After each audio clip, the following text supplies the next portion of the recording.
오늘 우리가 읽은 말씀은 성전에 올라가는 노래로 알려진 이 두 시편은 순례자들이 하나님의 임재가 있는 예루살렘 성전을 향해 한 걸음 한 걸음 나아가면서 불렀던 찬양입니다. 특히 시편 130편과 131편은 이 순례의 여정에서 때로는 깊은 골짜기를 지나가고 때로는 가파른 언덕을 오를 때가 있습니다. 이것은 우리가 경험하는 영적 상태의 양극단을 보여주고 있습니다. 시편 130편은 영혼의 가장 어둡고 깊은 곳에서 들이오는 절박한 부르짖음과 131편은 어머니의 품에 안긴 젖된 아이와 같은 고요하고 평안한 신뢰의 노래입니다. 우리는 오직 하나님 한 분만을 잠잠히 바라고 의지하는 신앙의 여정을 노래하며 개인의 고통에서 시작하여 이스라엘 공동체의 소망으로 확장되며 절망 속에서도 소망을 잃지 않고 주님을 바라보는 성숙한 그런 믿음의 자세를 보여주고 있습니다. 시편 130편은 여호와의 도움을 간절히 기다림을 표현하고 있습니다. 저자가 미상인 이 본시는 유명한 참회의 시 중에 하나입니다. 시인이 말하는 이 참회는 개인적인 죄와 이스라엘 공동체의 죄에 대한 것이며 그러한 사실을 알고자 원하는 심정으로 하나님의 은혜를 갈망하고 있는 것입니다. 1절부터 4절은 하나님께 자신의 죄를 내어놓기 전에 먼저 하나님의 은혜를 갈망하고 있는 것을 볼 수가 있습니다. 이 깊은 곳에서 우리가 할 수 있는 것은 무엇입니까? 시인은 절망하며 주저앉거나 자신의 죄를 합리화하지 않았습니다. 그는 자신이 기대할 유일한 분은 오직 하나님께 부르짖었다라는 것입니다. 이것이 바로 믿음의 시작입니다. 나의 힘으로는 우리는 아무것도 할 수 없음을 인정하고 전적으로 하나님을 향해 손을 뻗는 것입니다. 하나님은 우리 죄 때문에 우리를 밀어내시는 분이 아니라 바로 그 죄를 용서하심으로써 우리를 그분의 품으로 이끄시는 분이십니다. 이 사실을 깨달을 때 우리는 비로소 하나님의 진정한 경외함을 보게 되는 것입니다.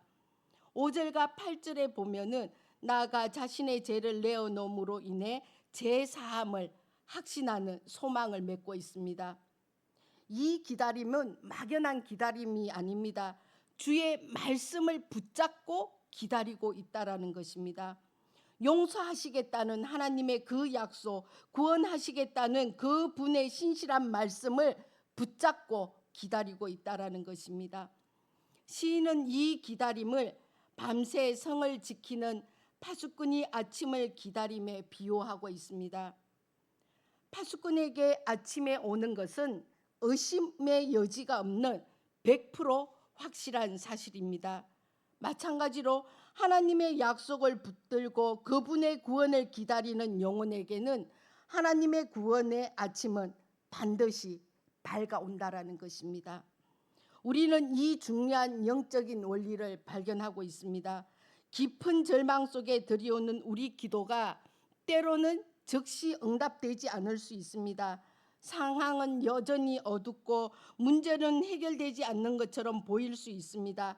그러나 우리는 하나님의 말씀을 의지하여 그분의 때와 방법을 신뢰하며 기다려야 한다라는 것입니다. 지륵 같은 밤이 깊을수록 새벽이 더 가깝다라는 사실을 믿는 파수꾼처럼 우리의 영혼은 소망 가운데 주님을 기다려야 합니다. 시편 131편 1절에서 3절 말씀은 깊은 곳에서 부르짖음과 소망 중의 기다림을 통과한 영혼은 마침내 고요한 평안에 이르게 된다라는 것입니다. 여호와여, 내 마음이 교만하지 아니하고 내 눈이 오만하지 아니하며 내가 큰 일과 감당하지 못할 놀라운 일을 하려고 힘쓰지 아니하나이다.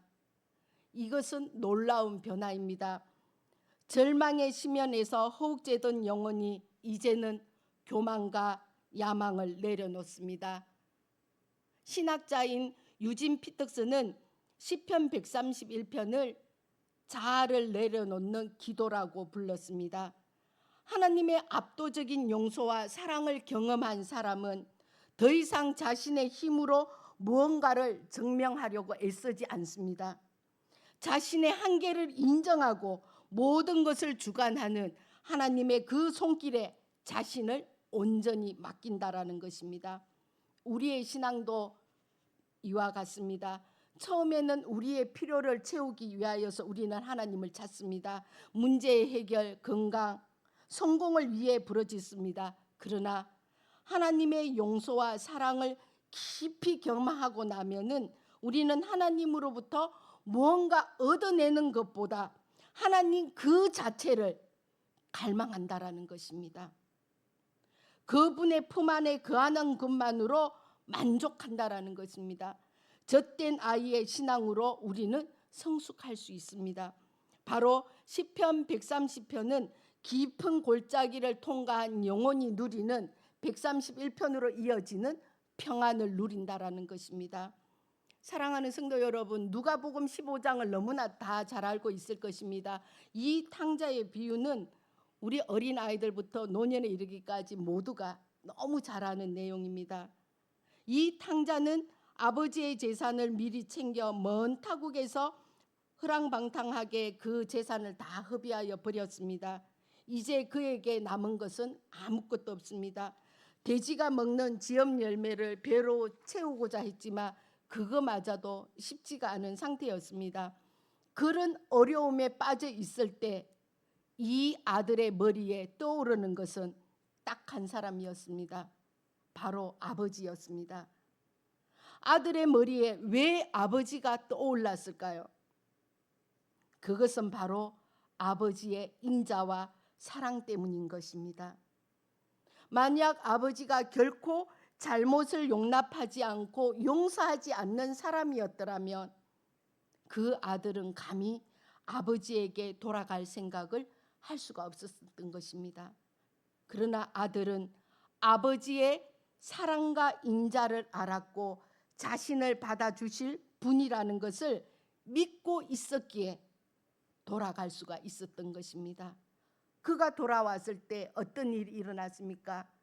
탕자는 단지 그를 품어주면 품꾼으로 또 하나의 종으로 살겠다고 생각을 했는데, 그러나 아버지는 그렇지가 않다습니다. 그를 보자마자 껴안아 주시고 신을 신기고 옷을 입히고 가락지를 끼우고 잔치를 벌여 주었던 것을 볼 수가 있습니다. 아들이 다시 돌아왔음을 기뻐하였던 것입니다. 아들의 완전한 회복을 선언한 것입니다. 이는 바로 죄 많고 허물 많은 인생에 대해서 하나님의 자비와 인자함을 보여주고 있습니다. 그야말로 담이 없는 사랑입니다. 넘치는 긍휼과 풍부한 은혜를 지니신 분이 바로 우리 하나님이십니다.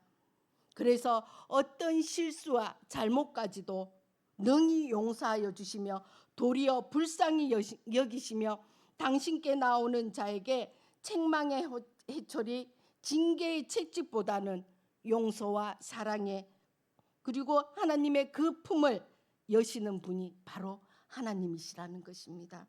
그렇습니다. 죄 많고 허물 많은 우리가 기댈 곳은 큰 인자와 자비와 긍휼을 가지신 하나님뿐입니다. 비록 죄를 범하였을지라도 하나님께 나와 그 죄를 자복하고 하나님의 용서를 구해야 합니다.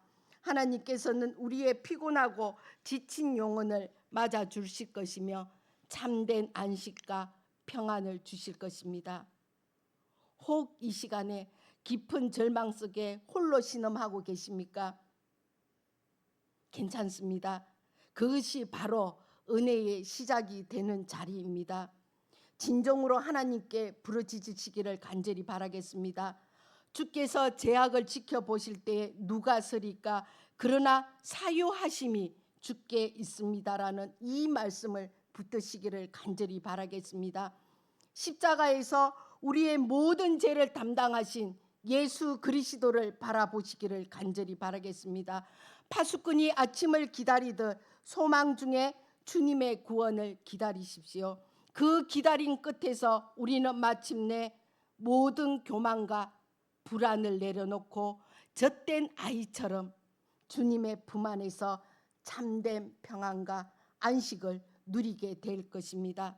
사랑하는 성도 여러분, 우리는 이 세상에서 하나님 한 분만으로 만족하는 삶을 살아가시기를 간절히 바라겠습니다. 하나님을 제외한 모든 세상의 부귀 영화를 배설물로 여기면서 주의 긍전에서 한날이 다른 곳에서 첫날보다 나은즉 악인의 장막에서 그함보다 내 하나님의 문지기로 있는 것이 좋사옵니다라는 고백으로 그 믿음으로 나아가는 우리 사랑하는 성도 여러분들이 되시기를 간절히 바라겠습니다. 기도하겠습니다. 자비로우신 하나님 아버지,